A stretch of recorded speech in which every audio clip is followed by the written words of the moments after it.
Bite sir थोड़ी देर बाद। जी sir बोलिए, बाइट कर रहा हूँ। चलो यार थोड़ा सा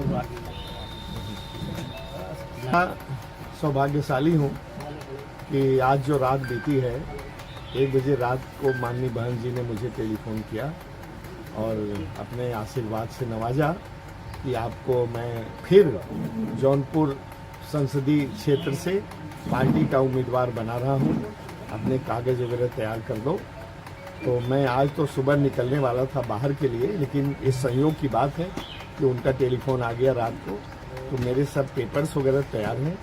जहाँ तक टिकट की बात है, मेन ऑथराइजेशन का, वो हमारे आदरणीय श्री खरवार साहब, कोऑर्डिनेटर साहब लखनऊ से लेके चले हैं, रास्ते में है और उम्मीद है कि घंटे 2 घंटे में मिल जाएगा। कल कोऑर्डिनेटर देखिए मैं बताऊं, मैं तो इधर इतना अपने काम में मैं अपने मौज में मशगूल था कि मैंने कोई किसी का इंटरव्यू नहीं देखा, मैंने कोई प्रेस कॉन्फ्रेंस नहीं देखा और मुझे किसी चीज़ का ध्यान नहीं, याद नहीं क्या कोई मेरे ध्यान में ही नहीं आया। जब न मैं अखबार पढ़ पाया, न कोई मोबाइल व्हाट्सएप देख पाया।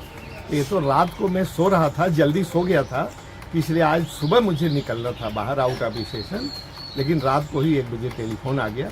तो मैंने अपना दौरा स्थगित करके अब कुछ दिन आप लोगों के साथ इधर चुनाव क्षेत्र में लगूंगा। तो कै बजे?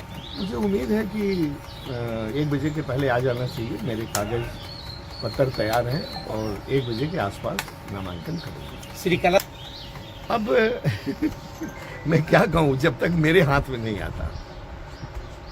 आप नामांकन कोऑर्डिनेटर थी, मैंने आपको पहले ही बता दिया, अब उससे आप समझ लीजिए। टिकट पाकर कितना खुश है?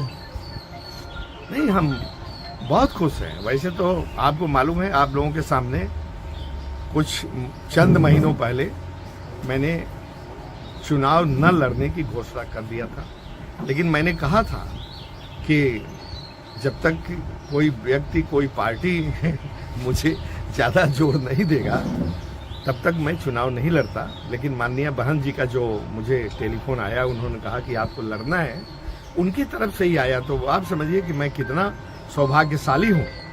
तो मैं तैयार हो गया हूँ एक बार फिर कमर कस करके, और सिराजे हिंद की जनता मुझे लगता है कि मुझे आशीर्वाद देगी, क्योंकि ज्योतिष ने कहा था, एक ज्योतिषी ने मुझे कहा कि अगला एमपी आपको ही होना है।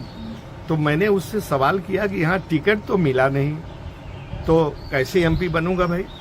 उसने कहा कि अब ये तो मैं नहीं जानता, लेकिन ऐसा योग कह रहा है। और कल जब शाम हुई, फिर मैंने टेलीफोन किया कि कल तो 6 तारीख लास्ट डे है नॉमिनेशन की। बोले कि अब क्या होगा मैं नहीं कह सकता, और लेकिन 5 और 6 की रात को मुझे वो टेलीफोन आ गया है, इसलिए मुझे उसकी बातों में बहुत विश्वास हो गया है। जो उसने कहा है, हमने ये भी कहा कि जौनपुर का इतिहास रहा है कि कभी एक आदमी दोबारा नहीं हुआ कंसेक्यूटिव टर्म में। तो उसने कहा कि अब मैं इसको नहीं कर सकता, कैसे होगा, लेकिन अगला एमपी आपको होना है। तो उसकी बात का मुझे बहुत विश्वास है, और मैं उसी विश्वास पर और बसपा के कार्यकर्ताओं के विश्वास पर, सिराजे हिंद की धरती पर जितने हमारे वोटर हैं, पहले भी उन्होंने मुझे बहुत मदद किया है, बहुत हमारे लिए उन्होंने वोट देने के लिए धूप गर्मी झेली है। पूजा पाठ ज्योतिषी पर कितना विश्वास करते हैं? देखिए अब तो कुछ हो गया